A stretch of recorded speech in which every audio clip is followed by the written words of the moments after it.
Querida familia del canal En Defensa de mi Fe, qué alegría estar con ustedes en esta oportunidad, acompañado del Jesus, como lo dice Cristian LZ, y acompañado de mi amigo Cristian LZ, gran hombre de Dios, un hombre a quien yo defino como auténtico y sin máscaras, transparente, honesto, pero muy apasionado también. Él es licenciado en Pedagogía y Lingüística, es un apasionado por la predicación del Evangelio, tiene un canal excelente aquí en YouTube que les voy a dejar debajo de este video. También tiene una página en Instagram que trabaja mucho allí, es bastante concurrida también, y escribe mensajes profundos, poderosos en Twitter. Serán invitados a todas sus redes sociales. Cristian, ¿cómo te encuentras? Bienvenido. Muchas gracias, Natanael. Muchas gracias por la invitación. Gracias por este espacio. Me siento muy halagado por poder estar aquí y además muy agradecido también de poder compartir este momento contigo y con las personas que nos están viendo. Así que mucha gratitud para todos los que estamos aquí. Gracias, Cristian. Yo siento que amas mucho a Colombia, te veo como un colombiano de corazón profundo. Estuviste en Alemania y decidiste volver a tu patria, pudiste quedarte en Alemania. ¿Por qué no te quedaste en Alemania? Yo viví en Alemania durante mi adolescencia, llamémoslo así, entre mis 17 y mis 20 años. Actualmente tengo 33. Cuando yo me fui, yo estaba recién graduado del colegio, aquí en Colombia, de bachiller, y no sabía qué hacer con mi vida. Es que aquí en Colombia terminamos el colegio muy temprano. Yo tenía 16 años cuando terminé el colegio, y que le pongan a uno el peso encima de la decisión de qué quieres estudiar, qué quieres hacer con tu vida, a un culicagado de 16 años, me parece muy, muy pesado, ¿sí? Hazle esa pregunta a una persona de 25, de 30 tal vez, pero yo tenía solo 16 añitos con eso y no tenía ni idea de qué hacer con mi vida. Yo lo único que sabía era que me gustaba el inglés. En el colegio, lo único en lo que siempre me fue bien fue en inglés, en literatura y en filosofía. Pero con eso no se puede hacer mucho. La gente esperaba de mí que estudiara ingeniería, que estudiara mecánica, que estudiara derecho, y eso era algo que no me atraía. Entonces, honestamente, no sabía qué hacer con mi vida. Así que como me gustaba el inglés, dije, no, pues, puedo aprender un nuevo idioma. Vamos a aprender un nuevo idioma. Quiero aprender algo muy diferente al inglés, algo muy diferente al español, no sé, ¿qué será? Y terminé escogiendo un curso de alemán por puro azar. Honestamente, yo no tenía ningún interés por Alemania, ni por la cultura, ni la historia, como algunas personas sí lo tienen y dicen, no, yo estudio alemán porque me apasiona la cultura, me apasiona la historia. Yo no, mi decisión fue puro azar, porque quería algo muy diferente. Asimismo pude haber escogido ruso o polaco, pero bueno, terminé escogiendo Alemania por azar. Yo hablé con mis papás en esa época y les dije que quería irme a vivir a Alemania para hacer un intercambio estudiantil, mientras le ponía orden a mi vida y decidía qué quería hacer porque no sabía qué más hacer. Lo único que sabía que quería hacer era aprender un nuevo idioma. Afortunadamente y gracias a Dios, mis papás tuvieron las formas de poder financiar mi vida en Alemania durante esos 3 años que estudié. Y me fue pues muy bien en términos lingüísticos, muy bien, aprendí el alemán muy bien. Hoy en día soy profesor de alemán. Wow. Terminé mi bachillerato alemán también, porque aquí en Colombia tenemos 11 años de colegio, los alemanes tienen 13 años de colegio. Entonces yo básicamente tenía un bachillerato incompleto al momento de llegar a Alemania, así que hice los 2 años faltantes. Soy bachiller alemán también. Si en algún momento quisiera ir a estudiar allá en la universidad, pues podría hacerlo también. Y mira que en esos 3 años aprendí mucho. Aprendí alemán, aprendí a ser más independiente porque era la primera vez en mi vida que estaba lejos de mi familia, de mis padres, donde tenía un presupuesto muy limitado para el mes y tenía que sobrevivir y llegar a final de mes con ese presupuesto. Eventualmente tuve que trabajar también para tener algún dinero de bolsillo. Aprendí muchas cosas a nivel de persona, creo que crecí mucho, no solo a nivel de conocimientos, sino a nivel de persona, de experiencias. Y fue en Alemania donde me encontré con mi fe por primera vez. Pero esa es una historia en la que ahorita ahondaremos. Sí. Por ahora, ¿qué fue lo que pasó? Yo en Alemania me di cuenta, o sea, ¿por qué me terminé devolviendo a Colombia? Cuando terminé estos 3 años de estudio, me enfrentaba a la decisión de continuar mi vida ya en la universidad, porque ya había terminado el colegio. o volver a Colombia. Mi primera opción siempre fue quedarme allá porque pues tenía en la mente ese imaginario latinoamericano de buscar una mejor vida, de buscar un lugar donde hubiera una economía más estable, de donde hubiera más garantías de seguridad para los ciudadanos. Sí, ese sueño latinoamericano que tenemos muy arraigado en nuestra idiosincrasia, de que cualquier país por fuera de Latinoamérica es mejor. Pero yo algo de lo que aprendí en Alemania, no solo el idioma y no solo las experiencias de ser una persona más independiente, fue el hecho de saber qué es una buena vida. Y yo sí acepto que en Alemania hay una economía muy estable, sí acepto que es un país muy poderoso en términos políticos y económicos, y no hay dudas de que es un país muy seguro donde puedes vivir tranquilamente toda tu vida sin preocuparte nunca, nunca de que algo te llegue a pasar en términos de seguridad. Impresionante. Lo acepto, pero al mismo tiempo entendí que esos 3 años que yo pasé en Alemania, que aunque fueron buenos, no lo voy a negar, fueron de mis 33 años de vida los 3 años más solitarios que yo he vivido. Sí, yo tuve amigos en Alemania. Mi círculo de amigos eran ponle unas 6 personas que eran allegadas a mí, con quienes nos juntábamos los fines de semana o en las pausas del colegio estábamos por ahí juntos. ¿Y eran de Alemania o eran latinos? Eran alemanes. Yo casi no me junté con latinos porque el colegio donde asistía no había muchos. Había extranjeros de otras zonas de Europa, sobre todo de Turquía, había muchos. Pero pues creo que había solo una muchacha de Chile, pero no era de Chile, era hija de chilenos, nacida en Alemania, así que en realidad era más alemana que chilena. Entonces no tuve la oportunidad de juntarme con muchos latinos, cosa que terminó beneficiándome para aprender más rápido alemán. Creo que si hubiera tenido contacto con más latinos, me hubiera quedado en la comodidad de hablar español. Seguro. Pero en estos años, como te digo, fueron los 3 años más solos de mi vida. Yo acostumbrado a una dinámica social colombiana donde nuestro círculo de amigos se comporta de una forma diferente, tiene dinámicas sociales diferentes, y eso en Alemania me hizo mucha falta. Me hizo falta el calor humano, me hizo falta como diríamos en Colombia, la recochería, ¿sí? La recocha, el hacernos bullying mutuamente como un símbolo de amistad cercana. El, el hecho de que si estoy sintiéndome mal en términos emocionales, mis amigos se interesen por ese malestar emocional mío. El alemán es una persona maravillosa, el alemán promedio, pero es muy reservado con su vida privada y con sus emociones. Asimismo, y no las comparte, y cuando tú le compartes a ellos sus emociones, son personas que suelen incomodarse al hablar de emociones, de sentimientos, y te dicen como, mira, te quiero mucho, pero ve a un psicólogo, no hablemos de esto. Y sí, ir al psicólogo es bueno, y de hecho es una recomendación, Sí, claro. una recomendación que yo daría, pero no negaría tampoco un abrazo a un amigo que esté contándome en ese Solidaridad momento de amistad, que estar se ahí, siente mal. escuchar al otro. Y eso no hace que yo los convierta en malas personas, simplemente es un imaginario cultural que pertenece a ellos, al que ellos están muy acostumbrados. Esas son sus formas de interactuar, sus formas de hacer sociedad, pero yo nunca logré adaptarme completamente a esto, y fueron 3 años muy solitarios en donde pude entender que vivir bien, no es vivir en un país económicamente estable. Vivir bien no es vivir en un país que te ofrezca garantías de seguridad. Vivir bien es vivir rodeado de personas que te importan y que se interesan por ti. Si estás ahí con esas personas y estás en un país cuya economía está vuelta a mierda, estás viviendo bien. Si estás con esas personas en un país que no te ofrece las mayores garantías de seguridad, estás viviendo bien. Y al menos esa fue mi conclusión de vida. Fue por eso que cuando me enfrentaba a la decisión de si continuaba la universidad allá o me devolvía a Colombia, terminé decidiendo me quedo en Colombia, porque yo alcancé a inscribirme en la universidad para el programa de lingüística en la Universidad de Hamburgo. Fui aceptado en el programa de lingüística de la Universidad de Hamburgo.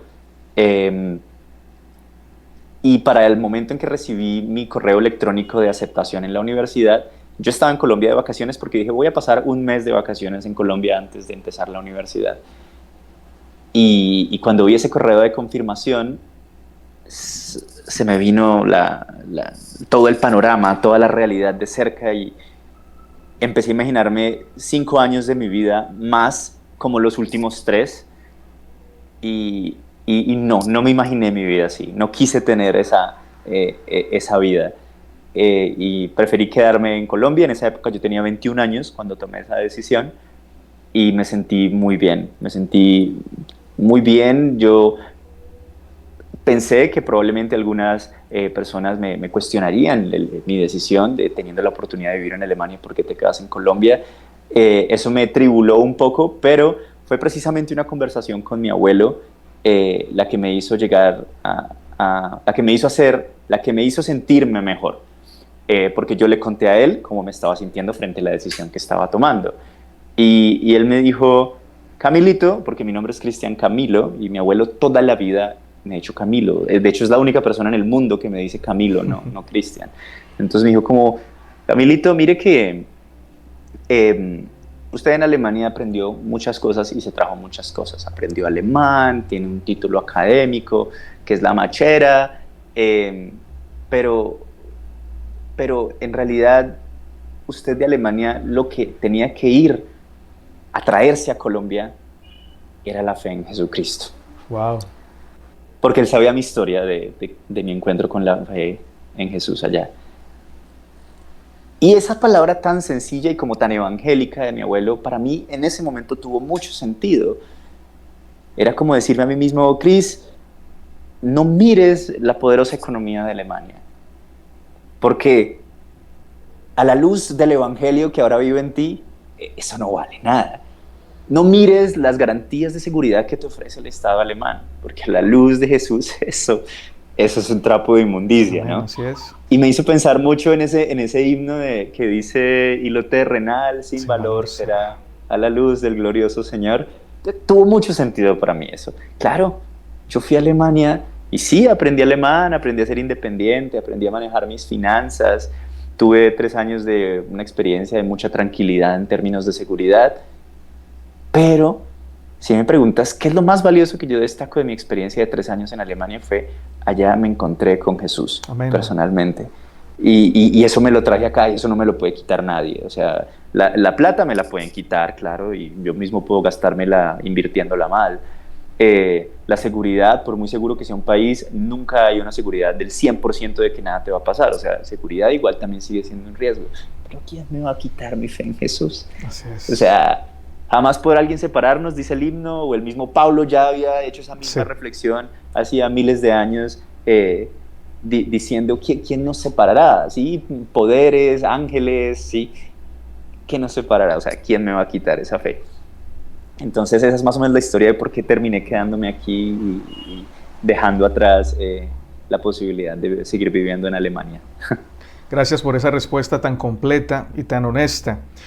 Cristian, mira, uno a veces observa en el mundo ateo personas muy inteligentes, muy perspicaces, muy estudiosas, y uno dice, ojalá que esta persona estuviera de este lado, tuviera ese intelecto, pero lo utilizara para Dios. Así te veo yo a ti, te veo una persona muy perspicaz, muy inteligente, pero gracias a Dios no estás del lado ateo, sino del lado cristiano. Pero te quiero hacer una pregunta, ¿has tenido alguna batalla entre el agnosticismo y la fe? ¿O ha sido fácil para ti tener fe? Sí, tuve, creo que ya no son como tan importantes para mí porque aprendí a vivir con esos demonios, llamémoslos así. Pero en mis momentos más fundamentalistas de mi fe, paradójicamente, o sea, era muy fundamentalista, era muy de usar el argumento de si no está en la Biblia no lo creo, muy de ir a la iglesia con mi corbata, no me podía faltar, muy de aquí solamente yo escucho himnos, no voy a escuchar ningún otro tipo de música. O sea, paradójicamente en esa fase era cuando más tenía preguntas de mi fe, pero simplemente las callaba con el argumento de ese es Satanás queriendo tentarme, no voy a dejar que el diablo me tiente con estas preguntas. Entonces sí, tuve muchas dudas sobre mi fe, sobre aquello en lo que yo creía, y cuando más las tuve fue durante esa época más fundamentalista, más radical en mi cristianismo. Digamos, entre los años 2008 y 2018, esos 10 años. Fueron 10 años de muchas preguntas, pero apenas aparecía la pregunta, yo la dejaba en visto, como hoy los mensajes de WhatsApp. Yo dejaba la pregunta en visto y no le daba importancia, la callaba, le ponía silenciar, como cuando tú silencias los chats, no te llegan las notificaciones, pero el chat se sigue llenando de mensajes. La cuestión es que solo lo silenciaste, pero el chat se sigue llenando. Y si tienes un teléfono que no tiene mucha memoria, en algún momento tu teléfono te va a decir, elimine mensajes, elimine cosas, porque pues nos quedamos sin espacio. Cierto. A mí me pasó algo similar. Durante esos 10 años simplemente silencié las notificaciones de las dudas que llegaban a mi mente, pero los mensajes seguían llegando, las dudas seguían llegando. Así que en algún momento esas dudas se acumularon tanto que pues, me quedé sin capacidad de procesar más mensajes y colapsé. Eso ocurrió en el año 2019, ese colapso. Y ahí fue donde por fin me permití abrazar todas esas preguntas que me había hecho sobre Dios, sobre su existencia, por cuestiones de tipo existencial. ¿Está Dios? ¿No está Dios? ¿Quién es Dios? ¿Qué es Dios? ¿Realmente existió Jesús? ¿Es solo un mito? ¿Creemos en una figura de un Cristo? ¿O realmente es alguien vivo que estuvo y está con nosotros? Todas esas preguntas, o preguntas de tipo doctrinal, el espíritu de profecía, las profecías, que el libro de Daniel, que el Apocalipsis, que los 10 mandamientos, que la Trinidad, que todo empecé a cuestionármelo. Cuestiones más culturales de tipo orientación sexual, identidad sexual, también política. Empecé a cuestionar mi fe en términos políticos, de todo. O sea, todas las dudas que me había hecho que estaban en silencio. Fue una sensación horrible poder recibirlas todas de una sola vez en el 2019 cuando colapsé. Ahí viví una fase de ateísmo durante ese año en el que me sentía enojado, o sea, creo que ni siquiera de ateo, más bien como enojado con Dios y no quería tener nada que ver con Él. O sea, para estar enojado con Dios tenía que creer en Él. Entonces sí, claro. Sí, técnicamente creía en Dios, pero estaba enojadísimo con Dios, disgustado, porque no tenía respuesta a mis preguntas, porque sentía que no estaba presente en mi vida, sentía que mi vida iba mal y que Él no estaba haciendo nada para mejorarla si se suponía que era el Dios en el que yo creía. Porque oraba y sentía que no tenía respuesta. Entonces viví una fase como de resentimiento con Dios. Sí, creo que no fue ateísmo ni siquiera, pero en un resentimiento con Dios, en donde voluntariamente no quería tener ningún tipo de vínculo con Él. Y recuerdo que un día enojadísimo salí a caminar al parque de la casa donde yo vivía, y caminando me tomé el tiempo de quejarme con Dios, de ser muy grosero. Recuerdo que mi discurso fue muy grosero en términos no de tono, porque yo estaba como susurrando más bien, pero grosero en términos de vocabulario. Utilicé términos muy ofensivos para referirme a Dios, hablando con Él de todo lo que yo creía que estaba haciendo mal en mi vida, diciéndole que yo haría mejor las cosas si estuviera en su lugar, y usando una cantidad de vocabulario colombiano muy creativo para ofender a las personas, que aquí somos muy creativos, sí, para usar el vocabulario y ofender a otros. Ese mismo vocabulario lo estaba usando yo, ¿sí? Vamos, no lo voy a usar aquí como por no meterme en la conciencia de otros, pero sí, imaginémonos las peores palabritas colombianas que vemos en esas novelas de narcos, esas mismas. Por ahí van. Algunas enfermedades. Sí. Y cuando terminé de este discurso, le dije a Dios que no quería nada tener que ver con Él, y que nada, que hasta ahí llegábamos. Era como terminar con una novia, y como cuando terminas con tu novia, pero terminas mal. Porque hay parejas que dicen, no, terminamos, pero estamos bien, somos amigos, ¿sí? Pero otros que dicen, no, terminamos y yo a esa vieja no la quiero ni ver. algo así me pasó a mí. Yo de Dios no quiero ni verlo, ni saber nada, ni escuchar nada, no me mande versículos. Si yo veía que alguien publicaba por ahí un versículo, lo bloqueaba porque no quería ver nada de eso. Y fui muy honesto con Dios y le dije todo lo que en realidad estaba sintiendo y pensando. Eso fue un día entre semana de 2019. Ese día renuncié a mi fe voluntariamente. Seguía creyendo en Dios con odio. Durante los días posteriores, que me sentí tan libre, tan en paz, tan liviano, tan feliz, yo creí al inicio que era porque había abandonado mi fe. Y yo, la vida sin fe es genial, la vida sin Dios es genial, es liviana. Los ateos tienen razón, vivir sin Dios se siente menos carga. Pero un día que vi que alguien publicó un versiculito por ahí y que yo ya estaba a punto de bloquearlo porque yo vi Mateo, bla, bla, bla, y estaba a punto de bloquearlo porque publicó un versículo. Sí, sí. Alcancé a leer porque era cortito, entonces inevitablemente pues los ojos alcanzan a leer lo que dice. Y era aquel versículo que dice: vengan a mí cansados y cargados y yo les daré descanso. Alcancé a leerlo y yo ya iba a bloquear a la persona, y cuando estaba haciéndolo estaba en camino a bloquear para no tener más que ver esos versículos que esa persona publicaba. Fue que como una ráfaga llegó todo a mí. Recordé el día en el que había sido tan ofensivo con Dios y dije: jue madre, yo no estaba terminando con mi fe, yo no estaba insultando a Dios. De hecho, ese día estaba haciendo la oración más sincera de toda mi vida. Porque por primera vez en mi vida realmente le estaba diciendo a Dios lo que yo pensaba y lo que yo sentía, y no estaba llegando con una palabrería disfrazada de elegancia, así: oh benignísimo Señor, que vives en las alturas de los cielos, cuyo aposento es el... No, o sea, ¿a quién le habla uno de esa forma? O sea, yo no le hablo así ni a mi papá. Oh benignísimo Padre, cuya morada es en el segundo piso del edificio donde vivimos. No, incluso a veces cuando me emputo con mi papá, yo le soy rudo, pues respetuosamente, pero con mi papá a veces tenemos discusiones, como todo, sí, claro, como toda familia. Discutimos, sí, con papá, discutimos con mamá, y no nos guardamos nuestro enojo con nuestros padres. Yo entendí que ese día en realidad yo había hecho la oración más sincera de mi vida. Realmente fue la primera vez en mi vida que no vine a Dios a decirle: oh Señor, gracias por este día, cuando en realidad había tenido un día de miércoles. Ese día realmente llegué a decirle lo pésimo día que tuve. No llegué a decirle como: Señor, gracias por tus bondades. No, ese día sentía que no había bondades de Dios, y llegué a decirle: no hay, cero bondades, no siento nada, no siento que tú seas misericordioso ni bondadoso nunca conmigo. Le dije lo que pensaba. Pueda que yo no tenía razón, pero le decía lo que yo realmente estaba sintiendo y pensando, que es precisamente a lo que Jesús se refería cuando decía: vengan a mí cansados y cargados. No vengas disfrazado. ¿No tienes gratitud? Ven a mí sin gratitud.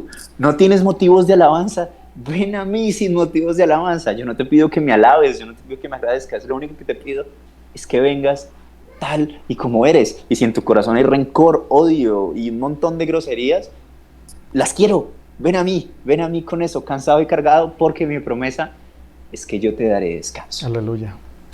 Y ese día yo dije: caray, no he renunciado a mi fe. De hecho, este es el momento más poderoso de mi fe. Ese día reflexioné mucho cuando vi ese versículo que esta persona compartió. Así que a las personas que nos estén viendo y que tengan esa costumbre de publicar versículos, síganlo haciendo. Amén, amén. ¿Quién sabe a quién le pueda llegar algo? Esa palabra de Dios. Amén. Hay un teólogo alemán, Paul Tillich. Paul Tillich escribió en algún momento ante la pregunta de si la Biblia es la palabra de Dios, y Paul Tillich comenta: la Biblia es la palabra de Dios en tanto la Biblia sea un mensaje para alguien que lo necesite. Buenísimo. Y efectivamente ese versículo, vengan a mí cansados y cargados, fue en ese momento para mí palabra de Dios. Y esa fue la historia del día en el que descubrí que en realidad estaba más cerca de Dios que nunca, al al haberme aparentemente despedido de mi fe. Después de ese día ha sido mucho más fácil para mí lidiar con las preguntas porque decidí creer en Dios no por evidencia, no por pruebas, sino por pura voluntad y porque tenía ganas de hacerlo. Dejé de preguntarme las preguntas que me hice por mucho tiempo de tratar de explicar a Dios. Esa fue una pregunta que yo me hacía mucho. ¿Hay evidencia de Dios? ¿La Biblia demuestra la existencia de Dios? Esas hacían parte de mis preguntas. La ciencia, para mí eso era un tema fascinante, ciencia y religión. Entonces, ¿cómo la ciencia explica la existencia de Dios? Y después de años y después de ese acercamiento o redescubrimiento de mi fe, descubrí en verdad que para creer en Dios yo no necesito que la ciencia me lo explique, yo no necesito ver un video de YouTube de algún académico que me diga que efectivamente la física prueba a Dios, no necesito ver a algún apologeta en redes sociales que me diga que la Biblia demuestra la existencia de Dios, porque de hecho el objetivo de la Biblia no es demostrar a Dios, la Biblia asume desde un comienzo que Dios está ahí presente en toda la humanidad.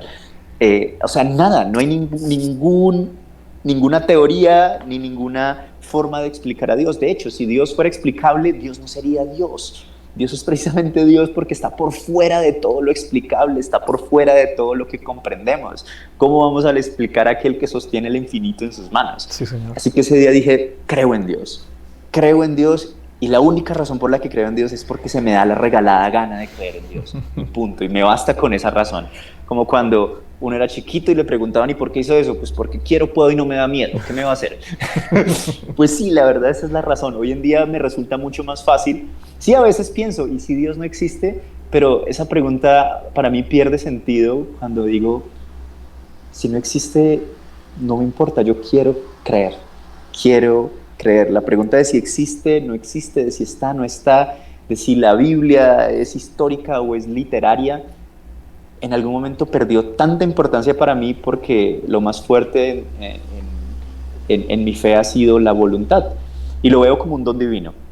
O sea, Dios me ha dado el don de creer en Él y pues, ¿qué hago?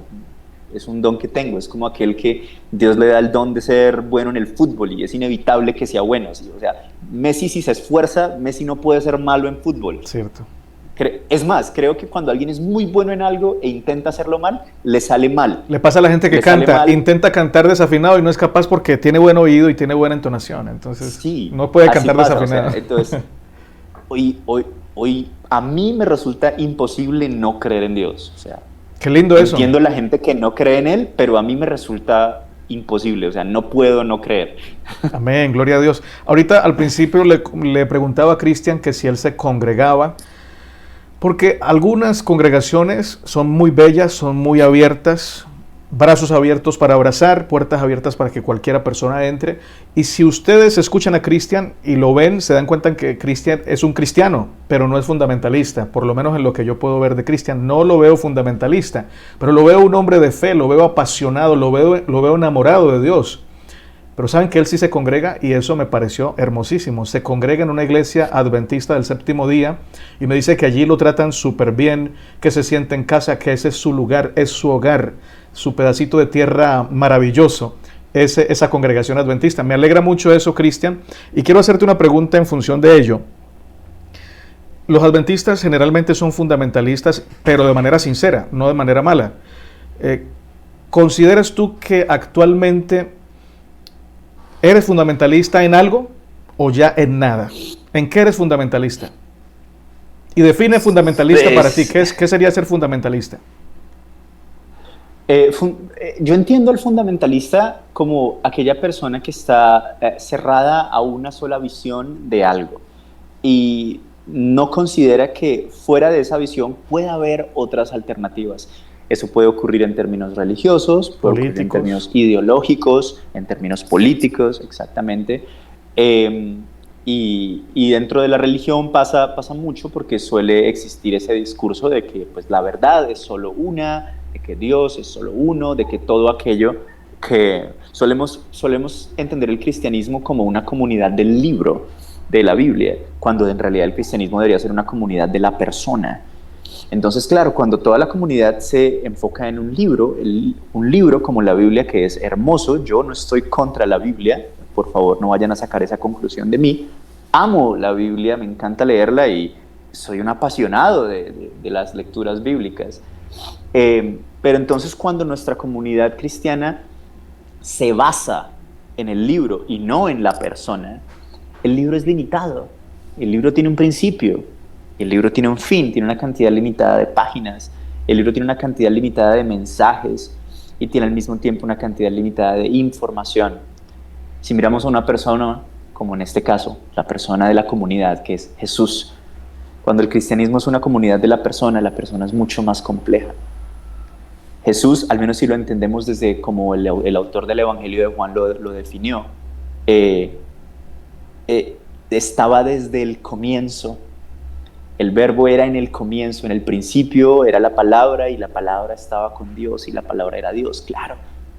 El verbo, la persona de Jesús es la palabra y estaba desde el comienzo. Entonces ya tenemos una persona que es muchísimo más compleja que el libro. Cuando nos enfocamos en el libro, nos limitamos como a los caballos que les ponen esos visores a los lados para que no desvíen su vista, y lo único que pueden ver es lo que tienen al frente. Pero si les quitaran esto, tendrían un espectro visual mucho más amplio. El fundamentalista usualmente está como el caballito que le ponen esto acá, en este caso sería la Biblia, que nos la ponen aquí para solo ver la Biblia. Pero cuando vemos solo la Biblia sin ver a Jesús, no estamos haciendo nada. O sea, la Biblia sin la persona de Jesús es un libro que pierde valor. Es un libro cuyos mensajes, al menos para nosotros como cristianos, no tienen sentido. ¿Qué es la Biblia sin un Cristo? Necesito al Cristo que le da sentido a la Biblia. Amén. Entonces el fundamentalista es aquel que tiene su mirada enfocada en que solamente hay una forma de ver la vida, una forma de ver el cristianismo, una forma de ver la adoración, una forma de ver la fe. Y cuando tú miras a Jesús, tú ves a una persona que es el alfa y el omega, que es el principio y el fin, que es la palabra que está desde los siglos de los siglos y hasta los siglos de los siglos. Entonces la cuestión del cristianismo se vuelve mucho más compleja. Tú tienes el libro de la Biblia que te da una cantidad limitada de información, y el mismo Jesús se atrevió a cuestionarla. O sea, miremos la magnitud de eso, que hoy en día decimos, no, la Biblia es la verdad absoluta. Pero yo leo a un Jesús en el capítulo 5 de Mateo, donde se pone a cuestionar un montón de sagradas escrituras. Vosotros habéis escuchado que se os dijo, ojo por ojo, diente por diente, pero, o sea, Jesús le está poniendo un pero a la Sagrada Escritura, y de hecho, eso, ojo por ojo, diente por diente, eso técnicamente es Sagrada Escritura. Y Jesús se atreve a ponerle un pero a la Sagrada Escritura. Vosotros habéis escuchado que se os dijo, amad a vuestro prójimo y odiad a vuestros enemigos, pero, y vuelve a cuestionar la Biblia. Entonces, claro, la persona de Jesús es muchísimo más compleja que el libro que habla de Jesús. Entonces creo que siento que el error del fundamentalismo ha sido ver únicamente la Biblia. Y repito, la Biblia no es mala, la Biblia es maravillosa. Amén. Pero hay un error crucial en ver solo el libro sin ver a la persona. Y creo que cuando vemos a la persona se nos abre mucho más las posibilidades de nuestra fe, de nuestra adoración, de nuestro estilo de vida también, porque la complejidad de Jesús está a un nivel muchísimo más alto que la complejidad de un libro que tiene un comienzo y que tiene un fin y una cantidad limitada de información. Correctísimo, muy de acuerdo contigo, me identifico bastante.